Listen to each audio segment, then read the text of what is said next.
प्रधानमंत्री नरेंद्र मोदी वहां पहुंच चुके हैं और प्रधानमंत्री नरेंद्र मोदी से लता जी का रिश्ता जो है, उन्होंने कभी भी, ये लता जी की बेबाकी ये खूबसूरती थी कि जो जैसा उनको लगा वो उन्होंने सीधा सपाट बोल दिया। चाहे फिर वो फिल्म फेयर अवार्ड फंक्शंस के दौरान जब बेस्ट सिंगर की कैटेगरी नहीं होती थी तो उन्होंने उस समारोह में गाना भी नागवार गुजरा और उन्हीं के विरोध के इस ढंग के चलने के बाद ही आपको बता दें कि ये कैटेगरी इंक्लूड की गई जो आप देखते हैं प्लेबैक सिंगर की।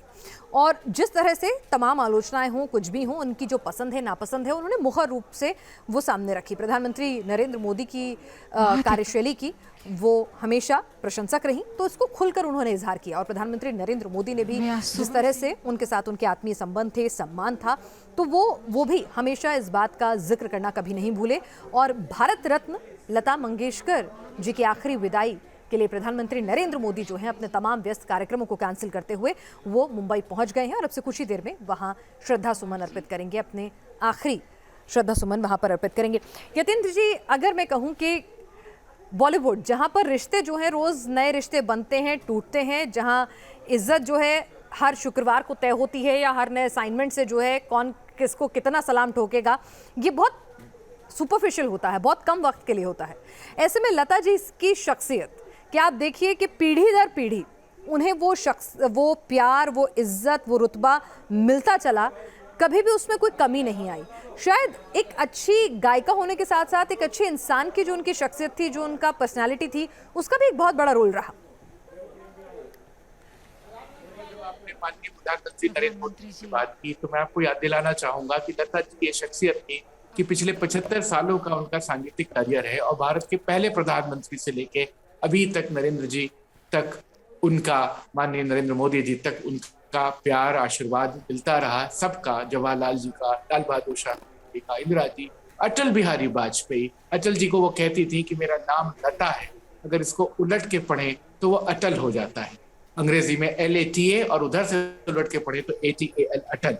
तो लता जी ऐसी प्रत्युत्पन्न मति की गायिका थी, पार्श्व गायिका थी और वो एक करिश्मा थी। उनको शताब्दियों तक से इसलिए जाना जाएगा कि फिल्म, संगीत, रागदारी, उसमें रूह भरना, उसमें तासीर पैदा करना, आवाज की गमक पैदा करना, सच्चा सुर लगाना, किसी भी चीज के लिए लता मंगेशकर को सबसे ज्यादा बड़े शिखर पर देखा जा सकता है। भारतीय शास्त्रीय संगीत एक आभिजात्य और एक कुलीन का संगीत है और हमेशा उसको हायरार्की से देखा जाता है, लेकिन जितने बड़े बड़े उस्ताद, दिग्गज कलाकार हुए, सब ने लता जी के संगीत के प्रति शीश नवाया, उनको सम्मान दिया, प्यार दिया। पंडित जसराज ये कहते थे कि अच्छा हुआ लता जी शास्त्रीय संगीत में नहीं आती तो हम लोगों का क्या होता।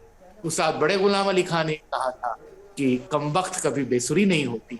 तो जो ये दाद देने की मिसाल है, पंडित कुमार गंधर्व ने उनपे पूरा एक लेख ही लिखा था कि लता जो स्वर उच्चार करके 2 मिनट में फेंक देती है वो हम लोग 2-2 घंटे में भी पैदा नहीं कर पाते।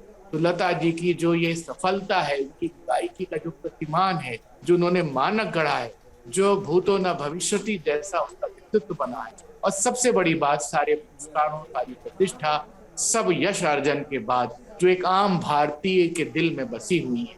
आप भारत के किसी कोने अंचल में जाके किसी गांव में आज आप अगर पता कर लें तो वहां दुख मन रहा होगा, बहुत से घरों में खाना नहीं बना होगा, चूल्हा नहीं जला होगा, लोग अपने सबसे प्यारी गायिका को गंवा चुके हैं। बिल्कुल, ये उनकी शख्सियत ही थी कि आज यतीन्द्र जी कि हमारा पड़ोसी मुल्क पाकिस्तान जो हर वक्त उसे सिर्फ एक मौका चाहिए होता है, आज वहाँ भी आंखें नम हैं, आज वहाँ भी तस्वीरें जो आईं, जो वहाँ से खबरें आईं, जो वहाँ के बयान आए, वहाँ भी हर कोई नम आँखों से लता जी को याद कर रहा है, उन्हें अंतिम विदाई दे रहा है।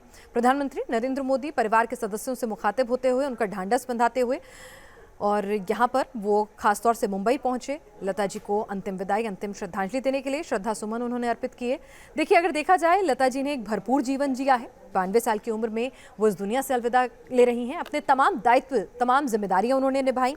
एक बेहतरीन करियर, एक बेहतरीन जिंदगी जीकर वो आज हमारे बीच से उनका शरीर जा रहा है, क्योंकि उनकी आत्मा उनके संगीत के जरिए, उनकी आवाज़ के जरिए आज भी हमारे जीवन का हिस्सा बनती रहेगी, पीढ़ी दर पीढ़ी।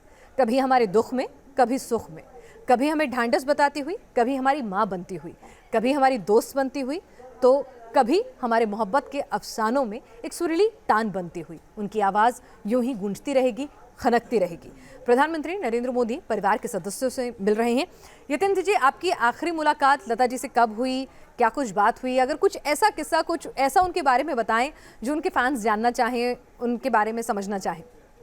3-4 वर्ष पूर्व हुई थी कोविड के पहले, और लता जी हमेशा समय की पाबंद, अपने गणपति महोत्सव में मुझे बुलाने वाली, अपने